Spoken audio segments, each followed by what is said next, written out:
I'm Laura Battisti, I'm 23 years old and I'm studying theology in the 7th semester at the University of Vienna. And we are here at the Faculty of Theology in the Schenkenstraße. I'm studying Catholic theology, so it's specific, and we have lessons like history of church, or philosophy, or ethics, or exegetics. So exegetics is a way to see what the Bible meant with the if it said this or this, and that's it in fact. There are the fathers of church. There's a lesson called patrology. Don't know what it's in English, and then of course, the history of church. There are many books in all what the popes did say, and the other sources we take from other studies. So ethics is of course all the anthropology and all the ethics and sociology. And philosophy is again another, and there we have Kant and David Hume and Plato, Aristoteles. That is my idea of heaven. I think heaven is a place where everything you didn't achieve here comes true. So I need to think there is a place where you cannot fail, where you can achieve everything you ever wanted. But of course it's difficult, because some people may say, then I'll kill myself and then I'll be in a place where nothing bad happens, but it's not that easy, I think. Of course you have to live and to find your place in the world, and then you can go to heaven, and if you at least tried to achieve the goal you set in your life, then you come to heaven. And I think the people who have given up, I don't know what happens to them. I wish for them that they are in a happy place too, but I don't know, because maybe if they've given up, nothing changes, but maybe God gives them then a place of hope and comfort. No, it's not a reward. I think every kind of human gets there. So, because it wouldn't be right to say just a part of people get there and the other part is doomed. I think everyone gets a place where he finally can find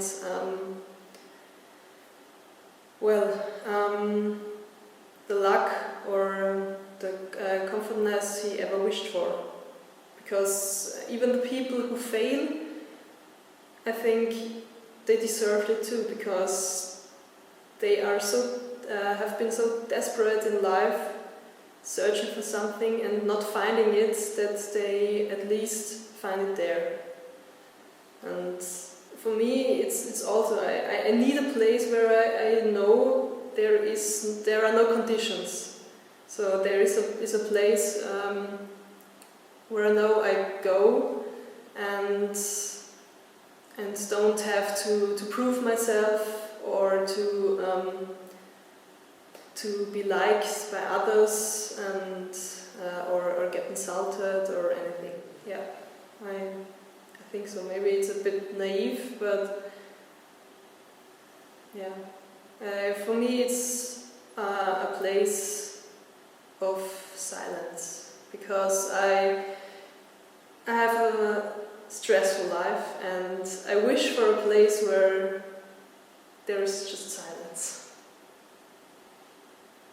Yeah, I think so, but of course there's a problem. What if somebody wishes for a heaven where he can kill somebody or anything?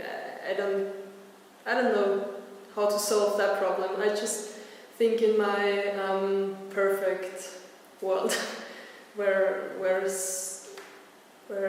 people don't think like that. Maybe it's a place maybe heaven is a place where people stop being cruel and see what is important to. Yeah, of course.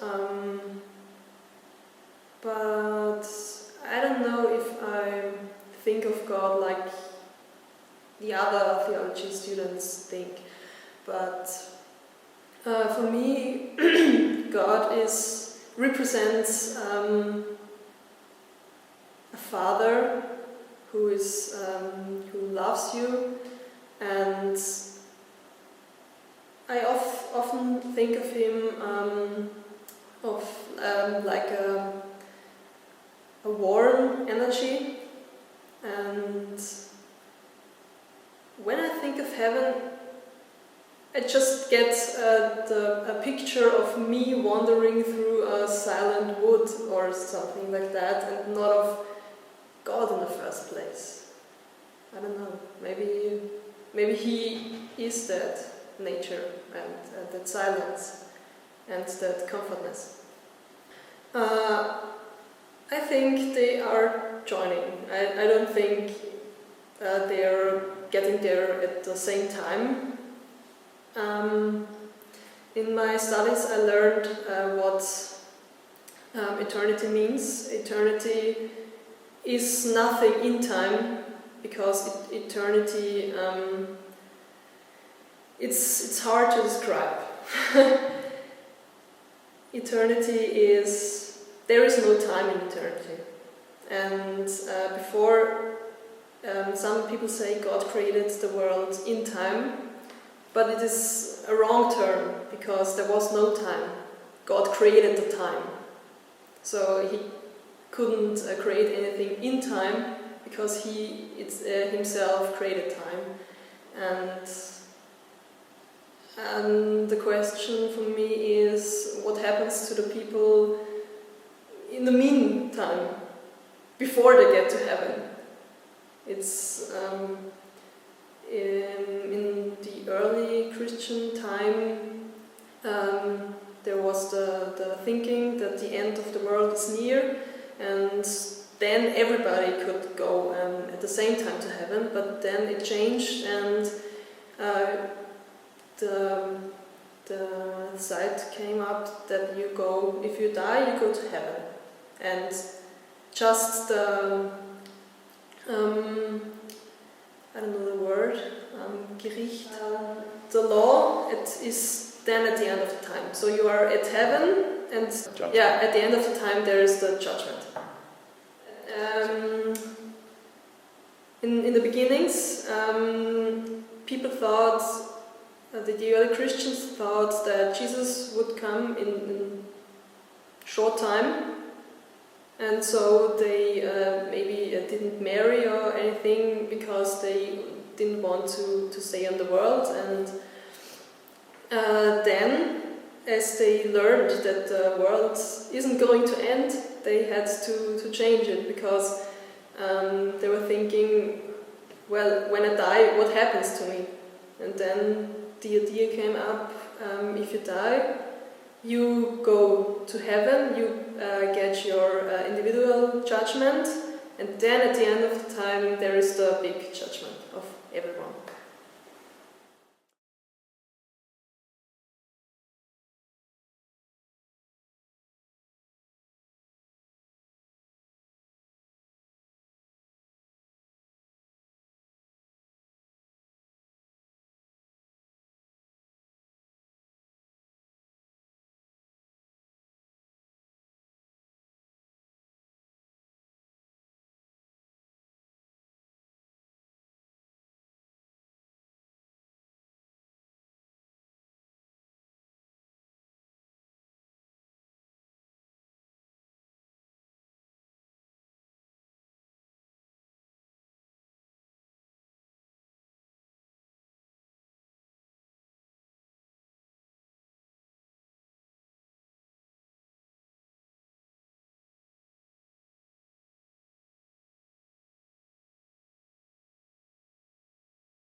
I think the place where I go, there are also my friends and my family and my pets. And the problem I thought about is when my grandmother is there. My grandmother had friends of her own. So would there be all of them in my heaven, or is there a place of my heaven? Or, well, that's a problem I couldn't solve yet. So maybe there are then a heaven of my grandmother, but she's also in my heaven. Yeah. Everyone has a soul, and this soul doesn't change, I think. This soul is eternal. And this soul is often, because it is greater than you, and I think it knows more things than you do. And maybe if the baby dies, the soul gets into heaven, so it don't depend on how old you are, because the soul isn't focused on an age. I think maybe it's like that. It's difficult to explain. The soul is always there. It is our mind. Let's say it's our mind, but the soul is. It depends, of course, of how old we are. So a baby can't just talk like Platon if it's just 6 months, and so the soul also grows. But yeah, well, we achieve more knowledge if we get older, and maybe that's how the soul also grows. And that's what I mean. It's us, it's ourselves, but there is no me and the soul. The soul is me. I know it's difficult to explain. Well, in my studies I also learned about what people asked, why didn't God tell the people in the medieval times or in Jesus times what they had to do? Why is it now that we... and there is the sayings that God knows everything, but God cannot go behind the nature rules. So he cannot oppress something on people who are not ready to get that thought. So he didn't tell Anselm of Canterbury or any other theological father what to do or what is right, so he let the people make their own mistakes and to learn and to develop. And maybe it's the same with the soul. The soul maybe knows everything, but it cannot oppress all of it on the people. Yeah. Heaven is a place where you finally can live peacefully. Well, live. Yeah. As I said, heaven is a peaceful place for me, a silent place, and maybe it's what people need. So, because here they have so much to be and so much to do, and there's so lots of stress, or they get killed, and I think heaven is peace itself. I think this world is so full of suffering that we and I need this thought, or that there is a place where there is no suffering anymore, where is peace and silence. Because I don't know what I would do if there is not such a place. I don't know. Then there starts the question again: what is life for? And what am I doing here?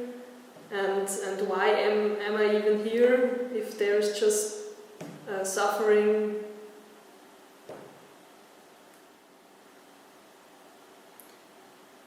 I don't know, but I think life itself would get meaningless in a sort of a way. But I don't know why, because here there's a lot of things to achieve and to become, but I need to think that there is something more. That is my point of view.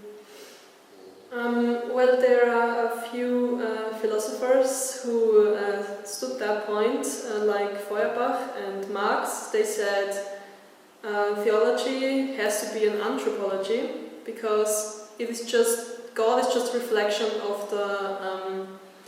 of the wishes of man.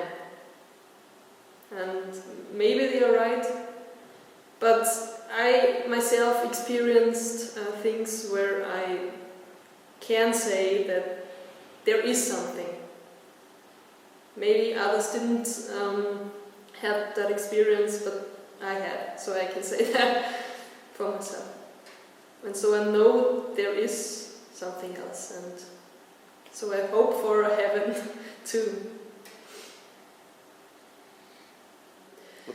The one is when my grandmother died, and we were on our way to her funeral, and well, it rained, and all of a sudden I looked out of the window and there was a rainbow. Not just a rainbow, it was a circle rainbow. It was a full rainbow, and all of a sudden I knew, I don't know, but I knew that it was her that sent me that message. I don't know, it was raining, there were clouds everywhere, and all of a sudden the sun came through and there was this beautiful rainbow. And the other experience is when my cat died, and I cried the whole time, and at night I lit a candle, and I cried, and then the candle light flickered, and suddenly I stopped crying from 1 second to another, and there was a feeling that I didn't need to cry anymore, and I felt something, and I felt that was a message. I really stopped to cry at that second. The candle flickered. I don't know why. Just happened.